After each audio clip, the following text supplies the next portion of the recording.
AP assembly సమావేశాలను live లో చూద్దాం.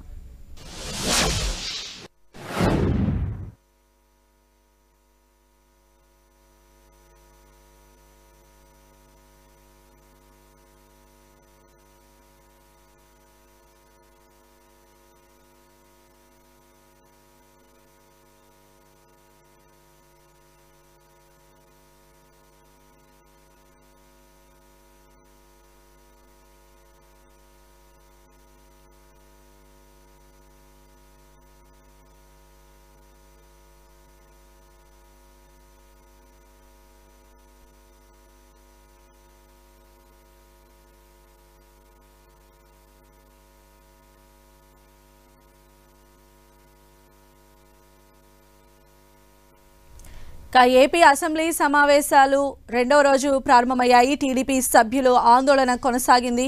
మనం చూసాం స్పీకర్ పోడియం చుట్టుముట్టి టీడీపీ సభ్యులు ఆందోళన నిర్వహించారు. అలానే గవర్నర్ ప్రసంగానికి సంబంధించిన ప్రతులను కూడా చించి స్పీకర్ పైన వేశారు. దాంతో స్పీకర్ కొద్దిసేపు సభను వాయిదా వేశారు. తిరిగి సభ ప్రారంభమైంది. ఏపీ అసెంబ్లీ నుంచి టీడీపీ ఎమ్మెల్యేలను సస్పెండ్ చేస్తూ స్పీకర్ డెసిషన్ తీసుకున్నారు.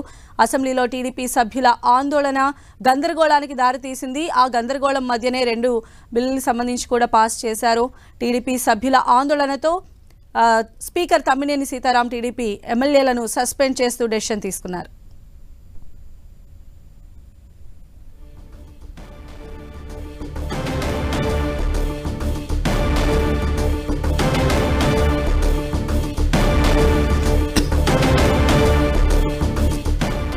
టీడీపీ సభ్యుల ఆందోళనతో ఏపీ అసెంబ్లీ సెషన్స్ గందరగోళానికి గురయ్యాయి. దీంతో స్పీకర్ తమ్మినేని టీడీపీ ఎమ్మెల్యేలను సస్పెండ్ చేశారు. సమావేశాలు సజావుగా సాగేలా టీడీపీ సభ్యులను ఆందోళన విరమించాలని పలుమార్లు కోరారు స్పీకర్. అయినప్పటికీ టీడీపీ సభ్యులు స్పీకర్ పోడియం వద్దకు చేరుకొని నినాదాలు చేశారు. స్పీకర్ పైన గవర్నర్ ప్రసంగ ప్రతులను చించి ఆయన పైన వేసి నిరసన కూడా తెలిపారు. దీంతో కొద్దిసేపు సభ వాయిదా పడింది. తిరిగి సభ ప్రారంభమైనా కూడా టీడీపీ సభ్యుల ఆందోళన కొనసాగింది. ఈలలు వేస్తూ టీడీపీ సభ్యులు తమ నిరసనను వ్యక్తం చేశారు. దీంతో స్పీకర్ తమ్మినేని వారిని సస్పెండ్ చేస్తూ డెసిషన్ తీసుకున్నారు. ప్రస్తుతం అసెంబ్లీ సెషన్స్ అయితే కొనసాగుతూ ఉన్నాయి. ముఖ్యమంత్రి కూడా మరి కాసేపట్లో గవర్నర్ ప్రసంగానికి సంబంధించి మాట్లాడే అవకాశం ఉంది. బాలకృష్ణ సార్ తో కలిపి గెలవరు. లాస్ట్ గ్రూప్ ఫోటో లాస్ట్ కి సైకిల్ పోవాలి, జగనన్న రావాలి. సైకిల్ పోవాలి, జగనన్న రావాలి. సార్ ఈ రోజు అంబేద్కర్ గురించి మాట్లాడుతుంటే వాళ్ళ గొప్ప ఒక బీసీ స్పీకర్ పట్టుకొని పైన పాపులెట్ వేస్తుంటే మేము భయపడం. అవి కూడా దేవుడి మీద పూలేసి అనుకుంటాం. మీలాంటి రాక్షసులు అది మంచి రూపం అనుకుంటాం మేము. ఎందుకంటే చంద్రబాబు నాయుడు రూపంలో ఉండే ఆయన పిచ్చి పట్టిపోయింది. పిచ్చి పట్టి వచ్చిన వాళ్ళు కూడా అందరూ కూడా పిచ్చిపోయినట్టుగా ఈరోజు బిహేవ్ చేస్తున్నారు. వచ్చేసి ఇది పద్ధతి కాదు. ఈ రోజు బడ్జెట్ అదే విధంగా నిన్న గవర్నర్ గారు ఒక మంచి రాష్ట్రంలో జరిగిన అభివృద్ధి గురించి చెప్పారు. అభివృద్ధి చేస్తుంటే ఎనలేక తట్టుకోలేక వాళ్ళందరూ ఎలా బిహేవ్ చేశారు మనందరూ చూసాం. ఎడైనా చెప్పేప్పుడు మంచి మాటలు మనం భగవద్గీత చెప్తా ఉంటాం, వింటాం. ఖురాన్ చెప్తా ఉంటాం, వింటా ఉంటారు. అదేవిధంగా బైబిల్ చెప్తా ఉంటారు, వింటా ఉంటారు. కానీ నిన్న ఆ 3 కలిపితే గవర్నర్ గారు ఈ రాష్ట్రానికి ఏం కోరుకున్నారో భగవంతులు కావచ్చు అన్నిట్లో అందరూ కోరుకునేది జరిగితే అది తట్టుకోలేక చంద్రబాబు నాయుడు గారు ప్రజల్లో వెళ్ళిపోతుంది. అన్ని పథకాలన్నీ కూడా 100కి 99% జగన్మోహన్ రెడ్డి గారు చేసేశారు అనే ఉద్దేశంతో అది పోకూడదని ఈరోజు ఆడికి వచ్చేసి ఈరోజు ఆర్టీసీ గురించి మాట్లాడతారు. వాళ్ళకి అర్హత ఉంది ఆర్టీసీ గురించి మాట్లాడేది? ఎవరు చేశారు? ఈరోజు వాళ్ళకి పర్మినెంట్ చేశారు ఆర్టీసీ గురించి. విద్యారంగం అదేవిధంగా వైద్య రంగం ఏందండి? ఈ దేశంలో ఈ ప్రపంచంలో జగన్మోహన్ సైడ్ చూస్తున్నారు. పక్క రాష్ట్రాలు మనం చూసి నేర్చుకోబోతున్నారు. ఇలా ఉండాలి వైద్యం.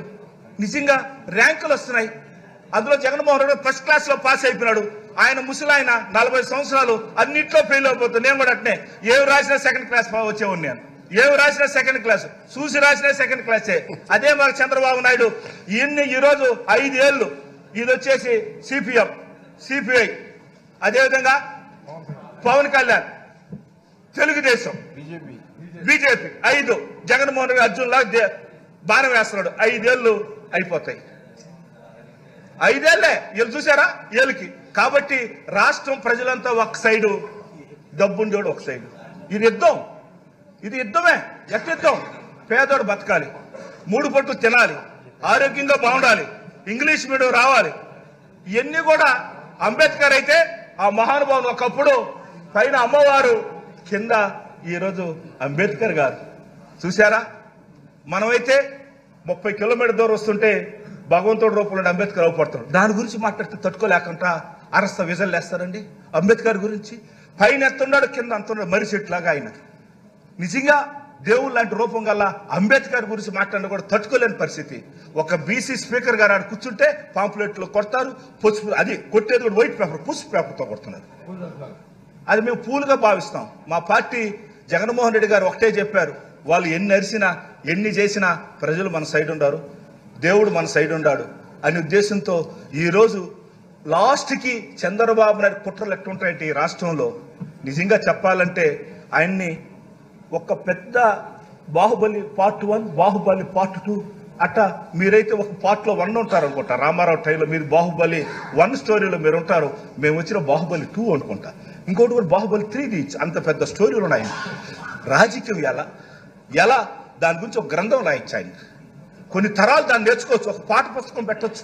జగన్మోహన్ గారు రిక్వెస్ట్ చేస్తున్నాను నేను, దయచేసి మీరు స్కూల్లో ఆయన పాఠ పుస్తకాలు పెడితే ఎలా మోసాలు చేయొచ్చు, ఎలా ఈరోజు నేర్చుకోవచ్చు, మోసాలతో రాజకీయం ఎలా చేయొచ్చు అనేది చంద్రబాబు నాయుడు గురించి కుట్ర బుక్కం అనే ఒక డైరీని పెట్టాలి.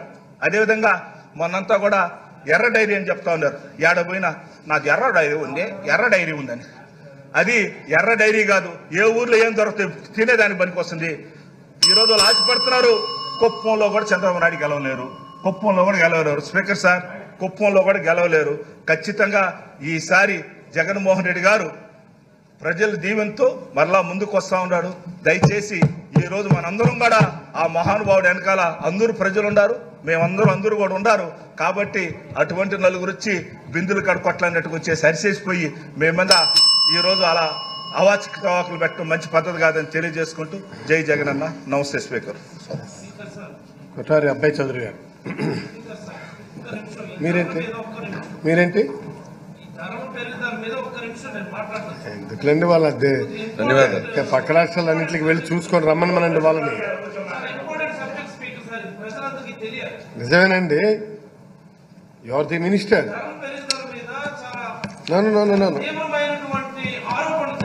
నేను కాదనడం లేదు, నేననేది ఇలా వినండి.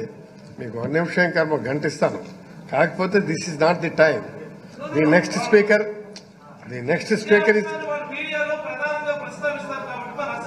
ఇస్తాను. మీరు తొందరగా పడతారు ప్లీజ్. మీరు కానివ్వండి. ధన్యవాదాలు అధ్యక్ష.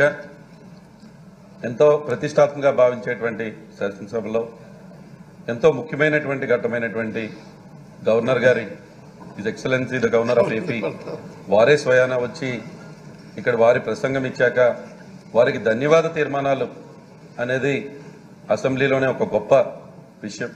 అలాంటి గొప్ప విషయంలో ఈరోజు చర్చించే సమయంలో ప్రతిపక్షాలు ముఖ్యంగా తెలుగుదేశం సభ్యులు ఈరోజు వారు ప్రవర్తించినటువంటి తీరు చాలా దారుణం అధ్యక్ష. వారే ఈరోజు పోడియంని చుట్టుపడతారు. వారికి ఏంటో నాకు అర్థం కాదు. ఎప్పుడూ కూడా వారి కుర్చీ మీద వ్యామోహం. అన్న ఎన్టీ రామారావు గారి కుర్చీని లాక్కున్నట్టే ఎక్కడ కుర్చీ కనపడితే అక్కడ కుర్చీని లాక్కోవాలనేటువంటి ప్రయత్నం నిజంగా చాలా చాలా బాధాకరం అధ్యక్ష. ఈరోజు ప్రజలు ఆశీర్వదించే కుర్చీలో కూర్చోగలుగుతారు తప్ప ఈ విధంగా వచ్చి దౌర్జన్యం చేసి కుర్చీలో కూర్చోవాలనేటువంటి వాళ్ళ భావన, వాళ్ళు చేసినటువంటి బిహేవియర్ ఈరోజు నిజంగా చాలా బాధ వేస్తూ ఉంది. ఈరోజు పేపర్లు చింపి సాక్షాత్తు సభాపతి అయినటువంటి మీ మీదే వారి యొక్క దాడి చేసే ప్రయత్నం. ఎంత మీరు ఓపిక పట్టి, ఎంతో దాదాపుగా గంటగా ఓపిక పట్టి వాళ్ళకి సమయం ఇచ్చి మీరు వెళ్ళి కూర్చోండి, మీరు గవర్నర్ గారి స్పీచ్పై మీకు కూడా అవకాశం కల్పిస్తాము, మీరు మాట్లాడండి అని వారికి మీరు ఎంత వివరించినా, ఎంత చక్కగా చెప్పినా కూడా ఏమాత్రం కూడా ప్రజలకు వివరించేటువంటి ఆలోచన లేకుండా అక్కడ వారి నాయకులు కదిలిరా అంటే ప్రజలు ఎలాగో కదిలి రావట్లేదు కాబట్టి వీళ్ళల్లా వెళ్ళాలనేటువంటి భావన. అదే వాళ్ళే మాట్లాడుతున్నారు, వాళ్ళే రెడ్ బుక్ అంటారు. ఈరోజు అక్కడ రెడ్ లైన్ పెడితే దాన్ని దాటొచ్చి ఆ రెడ్ బుక్ లో పేరు వీళ్ళే రాసుకుంటారేమో అర్థం కాదు. ఇంత దారుణమైన పరిస్థితి. నిజంగా ప్రతిపక్షాలు పూర్తిగా ఈరోజు చూస్తే 10 మంది కూడా లేరు అధ్యక్ష. అంటే వాళ్ళు ఇప్పటికే నిశ్చయించుకున్నట్టున్నారు, రాబోయే ఎన్నికల్లో ప్రజలు మనల్ని ఆస్వాదించట్లేదు, ఆ 10 సీట్లకే మేము మిగులుతామనేటువంటి ఆలోచన ఇప్పటికీ వాళ్ళకి కనపడుతుంది. చాలా బాధాకరం. చింతిస్తూ ఉన్నాం. ఇటువంటి వాళ్ళ ప్రవర్తన ఇప్పటికైనా మారాలని ప్రజలన్నీ గమనిస్తూనే ఉన్నారు. సాక్షాత్తు మీపైనే దాడి చేసేటువంటి వాళ్ళ ప్రయత్నం చాలా నీచంగా వాళ్ళ ప్రవర్తన ఈరోజు విజిల్స్ తీసుకువచ్చి ఏదో సినిమా వాళ్ళ విజిల్స్ లాగా. ఇంకా అక్కడ బాలకృష్ణ గారు అంటే నేను మాట్లాడుతూ ఉంటే ఇట్లా ఇదేనా సినిమానా అధ్యక్ష? ఏదో కుర్చీ మీదకి వెళ్ళిపోతున్నట్టు, ఆయన తొడలు కొడితే కుర్చీ ఆయన దగ్గరికి వచ్చేయాలనేటువంటి ఆయన భావన ఏంటి అధ్యక్ష? ఇది అసెంబ్లీయా లేకపోతే సినిమా షూటింగా? నాకు అర్థం కాలేదు అధ్యక్ష. నేను లేసి ఇది ఎక్సలెన్సీ ద గవర్నర్ అని నేను మాట్లాడుతూ ఉంటే ఏదో నా మీదే కోపంగా చూస్తూ ఉన్నాడు. ఎందుకు చూస్తూ ఉన్నాడో అర్థం కావట్లేదు. ఇదేమన్నా సినిమా అనుకుంటున్నారేమో. ప్రజలు ఆశీర్వదిస్తే ఇక్కడికి వచ్చి కూర్చుని ఉంటాం ఎవరైనా సరే. వాళ్ళకి ఆ మాత్రం ఇంగిత జ్ఞానం లేకుండా విజిల్ తీసుకువచ్చి విజిల్స్. సో ఏపీ అసెంబ్లీ సమావేశాలు ఈరోజు కూడా వేడిగా కొనసాగుతూ ఉన్నాయి. గవర్నర్ ప్రసంగం పైన సభ్యులు మాట్లాడుతూ ఉన్నారు. టీడీపీ సభ్యులు వెల్లోకి దూసుకువెళ్లి స్పీకర్ తమ్మినేని పైన గవర్నర్ ప్రతులను చించి వారి ఆందోళన తెలిపిన నేపథ్యంలో వారిని ఒకరోజు సస్పెండ్ చేస్తూ స్పీకర్ డెసిషన్ తీసుకున్నారు. తర్వాత సమావేశాలు అయితే కొనసాగుతూనే ఉన్నాయి. మరి కాసేపట్లోనే ముఖ్యమంత్రి జగన్ కూడా గవర్నర్ ప్రసంగానికి సంబంధించి ధన్యవాద తీర్మానం తెలిపే అవకాశం ఉంది. ఇవి ఇప్పటివరకు ఉన్న అప్డేట్స్ చూస్తూనే ఉండండి 10 TV, the unbiased news channel.